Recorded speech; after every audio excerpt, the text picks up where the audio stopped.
오늘 헌신 예배를 통해서 하나님을 향해 우리의 헌신을 결단하며 다짐하는 귀한 예배의 시간이 되기를 소망합니다.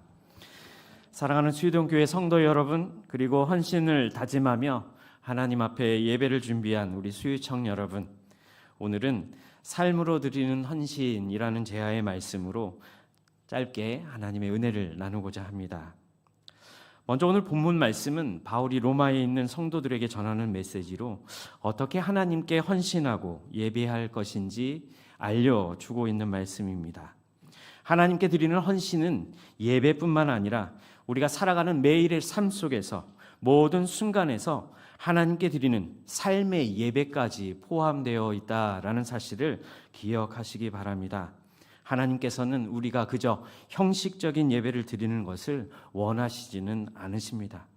하나님께서 원하시는 예배자의 삶은 삶 속에서 하나님을 예배하며 하나님의 뜻을 이루는 삶을 살기를 원하신다라는 것을 기억하시기 바랍니다. 특별히 오늘 청년부 헌신 예배를 통해서 삶 속에서의 예배는 무엇이며 또한 하나님의 뜻을 따라 사는 삶은 무엇인지 함께 생각해 보려고 합니다. 가장 처음으로 삶으로 드리는 헌신은 하나님의 자비하심에 대한 우리의 반응이라는 사실을 기억하시기 바랍니다. 오늘 본문 1절 상반절 말씀에 이렇게 기록되어 있지요. 그러므로 형제들아 내가 하나님의 모든 자비하심으로 너희를 권하노니. 하나님의 모든 자비하심, 우리가 하나님께 헌신하고 하나님을 위해 살아가는 삶을 사는 이유는 바로 우리에게 보여주신 하나님의 자비하심 때문인 것입니다. 자비하심이란 단순히 감정적인 차원을 넘어서는 실천적인 사랑, 하나님께서 보여주신 예수 그리스도를 통해서 보여주신 헌신적인 사랑을 의미합니다. 하나님의 자비하심은 하나님께서 아무 조건 없이 저와 여러분을 사랑하셔서 구원하시기 위하여 예수 그리스도를 이 땅에 보내주신 사랑을 의미합니다. 그리고 하나님의 이 은혜와 자비를 깨닫게 될 때 우리는 우리의 삶 속에서 자연스럽게 하나님께 헌신하는 삶을 살 수 있게 되는 것입니다. 헌신이란 다시 말해서 하나님께서 우리에게 주신 자비와 은혜를 기억하며 그 은혜에 대한 감사와 응답으로 우리의 삶을 드리는 것. 그래서 하나님의 자비하심에 대한 우리의 반응이 바로 헌신이라고 할 수 있는 것입니다. 그렇다면 우리에게 주신 하나님의 가장 큰 자비, 그것은 무엇일까요? 바로 용서와 구속의 자비인 것입니다. 죄로 인해 죽을 수밖에 없었던 우리를 구속하여 주시고 우리의 모든 죄를 없이 하여 주셨고 영원한 생명을 주시는 하나님, 이것이 바로 하나님의 자비하심인 것입니다. 존 웨슬리는 헌신에 대해 이렇게 이야기합니다. 헌신이란 자신을 온전히 다른 사람이나 목적에 바치는 것이다. 하나님의 자비하심을 경험하고 깨닫게 되었을 때 온전히 하나님께 바치는 헌신을 드릴 수 있다는 것입니다. 오늘 헌신을 다짐하시는 우리 사랑하는 수용청의 모든 청년 여러분, 그리고 오늘 헌신 예배에 함께 하신 모든 성도님들, 하나님의 자비를 기억하시기 바랍니다. 그리고 하나님의 자비에 대하여 삶으로 헌신하시는 저와 여러분이 되시길 주님의 이름으로 축복합니다. 두 번째로 삶으로 드리는 헌신이란 우리의 몸을 드리는 것입니다. 계속해서 1절 하반절 말씀을 보시면 너희 몸을 하나님이 기뻐하시는 거룩한 산 제물로 드리라고 말씀하고 있습니다. 몸을 드리는 헌신이란 우리의 전 인격을 하나님께 드리는 것을 의미합니다. 행동이나 말로만의 헌신이 아니라 우리가 가지고 있는 모든 것을 하나님께 드리는 것, 이것이 진정한 헌신의 의미인 것입니다. 그러면 몸을 드리는 헌신은 어떤 헌신일까요? 몸을 드리는 헌신이란 가장 먼저 우리의 마음, 우리의 생각까지도 온전히 하나님께 드리고 하나님께 순종하는 삶을 사는 것을 의미합니다. 마태복음 22장 37절에서 주님은 가장 큰 계명이 무엇이라고 말씀하십니까? 내 마음을 다하고 목숨을 다하고 뜻을 다하여 주 너희 하나님을 사랑하라. 그렇습니다. 마음을 다하고 목숨을 다하고 뜻을 다하는 것, 이것이 바로 우리의 전 존재가 오직 하나님을 향해 열려 있는 것이고 하나님을 사랑한다라는 의미인 것입니다.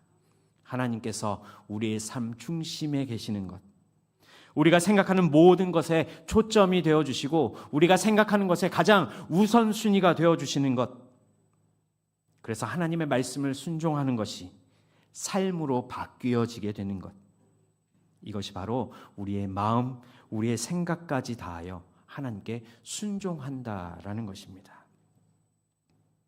그래서 우리의 몸을 드리는 헌신이란 몸과 행동, 생각과 마음이 모두 하나님의 뜻에 맞게 바꾸어 간다라는 것을 꼭 기억하시기 바랍니다. 두 번째로 몸을 드리는 헌신이란 우리가 가진 시간, 또 하나님께서 우리에게 허락하신 재능, 이 모든 것을 하나님께 드리는 것을 의미합니다. 하나님께서 우리에게 허락하신 재능, 시간, 이것을 오직 하나님의 나라를 위하여 사용하겠다라고 결단하는 것입니다. 우리는 누구나 하나님의 계획에 따라 각자 맡은 역할들이 있습니다. 그리고 이를 위해 하나님은 우리 각자에게 필요한 재능을 주셨고 달란트를 주셨지요.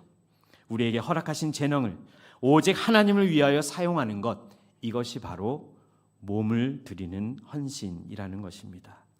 마음과 생각, 시간과 재능, 그리고 우리의 모든 것을 하나님께 드리기로 결단하시는 오늘 귀한 예배의 시간이 되기를 소망합니다. 하나님을 따르고 하나님의 뜻을 우리의 삶을 통해 이루어 드리는 삶을 살겠다고 결단하시는 오늘 예배의 시간이 되기를 소망합니다. 그렇다면 삶을 드리며 하나님께 헌신하는 삶은 과연 어떤 삶을 의미하는 것일까? 아까 처음에 말씀드린 것처럼 항상 하나님의 자비를 기억해야 한다는 것입니다. 헌신은 하나님의 자비와 하나님이 우리에게 주신 은혜로부터 출발된다는 것을 기억하시기 바랍니다. 하나님의 사랑과 구원의 은혜가 저와 여러분의 삶을 변화시켜 주시고 또한 우리에게 주신 은혜에 대한 응답으로 우리가 헌신하는 삶을 결단하고 살아갈 수 있음을 기억하시기 바랍니다. 또한 우리의 일상에서 하나님을 예배해야 할 것입니다. 하나님께 드리는 헌신은 오직 예배당 안에서만 이루어지는 것이 아닙니다. 매일의 삶 속에서 하나님을 예배하는 것. 그래서 오늘 본문은 우리에게 이렇게 이야기하지요. 그러므로 형제들아, 내가 하나님의 모든 자비하심으로 너희를 권하노니 너희 몸을 하나님이 기뻐하시는 거룩한 산 제물로 드리라. 이는 너희가 드릴 영적 예배니라. 우리가 속해 있는 모든 삶의 자리에서 하나님이 기뻐하시는 삶을 드리는 것, 이것이 일상에서 하나님을 예배하는 저와 여러분의 모습이 되어야 할 것입니다. 그리고 마지막으로 하나님은 우리가 세상과 구별된 삶을 살아가기를 원하십니다. 세상은 많은 유혹과 거짓된 가치로 가득하지만 그 속에서 우리는 성도로, 하나님의 자녀로 하나님의 뜻을 따라 살아가야 하는 것입니다. 구별되는 것이 무엇입니까? 하나님의 거룩한 백성으로 하나님께서 따로 떼어 놓으신 사람들을 의미하는 것입니다. 세상의 가치와 세상의 방법으로 살아가는 것이 아니라 하나님의 뜻을 분별하시며 하나님의 기준을 가지고 살아갈 때 우리는 구별된 백성으로 이 세상을 살아갈 수 있음을 기억하시기 바랍니다. 자기 중심, 성공을 추구하는 세상적 가치로 살아가는 것이 아니라 하나님 중심, 말씀 중심의 삶을 살아야 하는 것입니다. 이익을 위해 세상과 타협하며 사는 삶이 아니라 진리를 위해 손해도 감수하는 삶을 살아야 하는 것입니다. 복수와 경쟁, 분노하며 살아가는 삶이 아니라 용서와 나눔, 평화를 구하며 살아가는 삶인 것입니다. 분주함 속에서도 말씀과 기도, 예배의 시간을 지키며 살아가시는 저와 여러분이 되기를 소망합니다. 사랑하는 수동교회 성도 여러분, 그리고 오늘 헌신 예배로 섬기시는 청년 여러분, 하나님께 드리는 헌신은 단순히 예배당 안에서만 드리는 시간만을 의미하지는 않습니다. 우리의 일상에서 살아가는 모든 순간순간이 세상과 구별된 삶으로 하나님께 드리는 예배가 되어야 될 줄 믿습니다. 하나님께서는 이를 위해 저와 여러분을 불러주셨습니다. 하나님의 자녀 삼아주셨습니다. 천국의 시민권을 가진 하나님의 백성으로 우리를 불러주셨습니다. 하나님의 이 부르심에 기쁨으로 응답하시는 삶을 살아가시고 또한 하나님께 기쁜 제물로 드려지시는 저와 여러분의 삶이 되시길 주님의 이름으로 축복합니다. 기도하겠습니다.